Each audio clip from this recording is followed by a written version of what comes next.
mungkin benar adanya. Tidak semua yang ditakutkan akan terjadi, dan tidak semua harapan bisa terwujud. Kenyataannya, kehadiran Kenji di rumah Nami dan Ryo mulai menimbulkan kekacauan di antara mereka. Meski mereka mencoba untuk menjaga ketenangan, ketegangan itu amat terasa. Dingin dan canggung mulai menyelimuti. Nami merasa dirinya terbagi dua. Cukup sulit baginya menempatkan diri antara rasa ibanya pada Kenji dan cintanya pada Ryo. Di tengah situasi yang tegang, Ryo memutuskan untuk berbicara dengan Kenji secara pribadi. Sementara Nami sedang berada di luar rumah. "Dengar, Kenji," kata Ryo dengan suara tenang namun tegas. "Aku tahu bahwa kamu masih menyimpan rasa pada Nami, tapi dia telah memilih untuk bersamaku sekarang. Kamu harus menghormati keputusannya dan membiarkan kami membangun kehidupan baru bersama." Kenji menatap Ryo dengan ekspresi yang tak keruan, antara panas hati sekaligus sadar diri. Dia tahu bahwa dia tidak bisa memaksakan agar dirinya dapat kembali ke kehidupan Nami, tetapi rasa yang tersimpan untuknya masih sangat kuat. "Aku tahu, Ryo," sahut Kenji dengan suara teredam. "Aku tidak pernah bermaksud untuk membuat masalah bagi kalian berdua. Aku hanya butuh waktu untuk menerima kenyataan ini." Ryo mengangguk, coba memahami perasaan Kenji. Meskipun dia merasa cemburu dan tidak nyaman dengan kehadiran Kenji di antara mereka, dia juga merasa simpati pada pria itu yang tampaknya hancur setelah berpisah dengan Nami. Setelah berbicara dengan Kenji, Ryo melangkah ke ruang tamu untuk menyambut kedatangan Nami yang baru saja tiba. Saat menatap Nami, dia melihat ekspresi cemas yang tampak di wajah Nami. Ryo pun segera mencoba untuk menenangkan hatinya. "Nami, kita berjanji untuk bisa saling percaya, bukan?" kata Ryo dengan suara lembut. "Kita bisa melewati ini bersama-sama. Yang penting, kita harus saling memahami dan mempercayai satu sama lain." Nami tersenyum lemah, merasa lega mendengar kata-kata Ryo. Nami tahu dan menyadari situasinya. Namun, meskipun situasinya sulit, dia tahu bahwa dia tidak sendirian.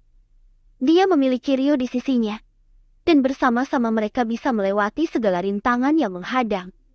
Hari demi hari pun berganti, suasana pun berangsur tenang. Namun, ketenangan mereka hanya bertahan sesaat. Beberapa hari kemudian, Kenji tiba-tiba menghilang. Nami dan Ryo merasa khawatir dan mulai panik, tidak tahu apa yang telah terjadi padanya. Mereka mencoba mencari tahu keberadaan Kenji, tetapi tidak ada jawaban yang mereka dapatkan. Semakin lama Kenji menghilang, semakin besar kecemasan mereka. Mereka akan semakin merasa bersalah jika sesuatu yang buruk telah terjadi kepadanya, meski mereka tahu bahwa memang sudah seharusnya dia mencari jalan hidupnya sendiri. Klimaksnya, sesuatu benar-benar telah terjadi. Di hari itu, Nami menerima telepon dari pihak berwenang yang memberitahukan bahwa Kenji telah ditemukan tewas di sebuah tempat terpencil di luar kota. Mereka mendapati bahwa Kenji telah bunuh diri. Tentu kemungkinan terbesarnya adalah karena dia tidak mampu mengatasi kesedihannya setelah kehilangan Nami. Berita itu menghantam Nami dan Ryo seperti petir di siang bolong. Mereka merasa bersalah karena secara tidak langsung telah berkontribusi pada tragedi di akhir hidup Kenji yang amat tragis. Rasanya seakan bayang-bayang masa lalu yang telah terkubur kembali bangkit dan menghantui mereka, mengingatkan mereka pada semua kesalahan yang telah mereka lakukan.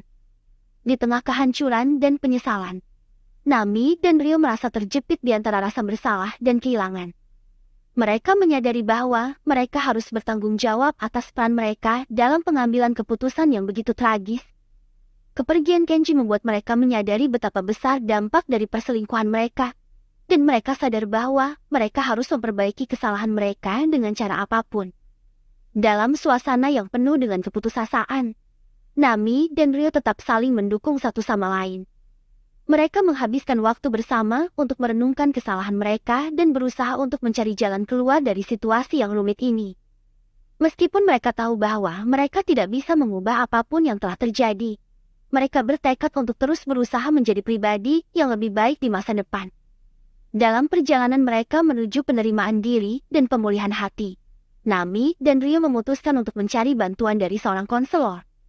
Mereka menyadari bahwa mereka perlu membicarakan masalah mereka dengan seseorang yang dapat memberikan pandangan objektif tentang situasi mereka. Dengan bantuan tenaga ahli, mereka berharap bisa menemukan cara untuk memperbaiki hubungan mereka dan membangun kembali kepercayaan yang telah rusak. Selama sesi konseling, Nami dan Rio belajar untuk lebih terbuka dan jujur satu sama lain. Mereka berbagi perasaan mereka yang terpendam dan mencari cara untuk mengatasi rasa bersalah dan kehilangan yang mereka rasakan. Meskipun prosesnya tidak mudah, mereka bertekad untuk menghadapi tantangan tersebut bersama-sama. Waktu pun berlalu. Nami dan Rio mulai merasakan perubahan yang positif dalam hubungan mereka. Mereka belajar untuk saling memaafkan dan memberikan dukungan satu sama lain di saat-saat sulit. Mereka menyadari bahwa cinta sejati memang tidaklah sempurna, tetapi membutuhkan komitmen dan kerja keras dari kedua belah pihak. Dengan tekad yang kuat dan cinta yang tulus, Nami dan Rio akhirnya berhasil melewati masa-masa sulit tersebut.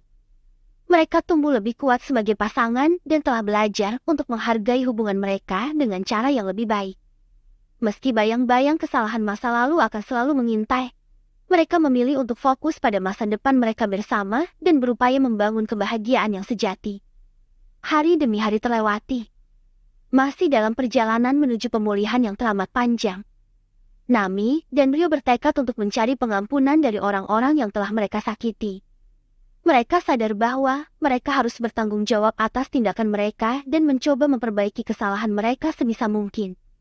Sebagai langkah pertama, mereka mendatangi keluarga Kenji untuk menyampaikan belasungkawa mereka atas kehilangan yang mereka alami. Meskipun awalnya terasa sulit, mereka berhasil membuka komunikasi dan menjelaskan bahwa mereka tidak pernah bermaksud menyakiti Kenji atau keluarganya. Mereka berjanji untuk terus menjaga itikat dan hubungan baik dengan keluarga Kenji. Dan tentu saja, Kenji itu sendiri. Nami dan Ryu juga mengunjungi makam Kenji bersama-sama. Di sana, mereka berbicara dari hati ke hati, mengungkapkan penyesalan mereka dan berjanji untuk tidak pernah melupakan Kenji dan segala hal baik yang telah dia berikan dalam hidup mereka. Mereka berdoa untuk ketenangan Kenji di alam sana, dan berikrar untuk selalu menghormati kenangan Kenji dengan menjalani kehidupan yang lebih baik di masa depan. Setelah menyelesaikan urusan mereka dengan keluarga Kenji, Nami dan Ryo berusaha untuk memperbaiki hubungan mereka dengan lingkungan sekitar.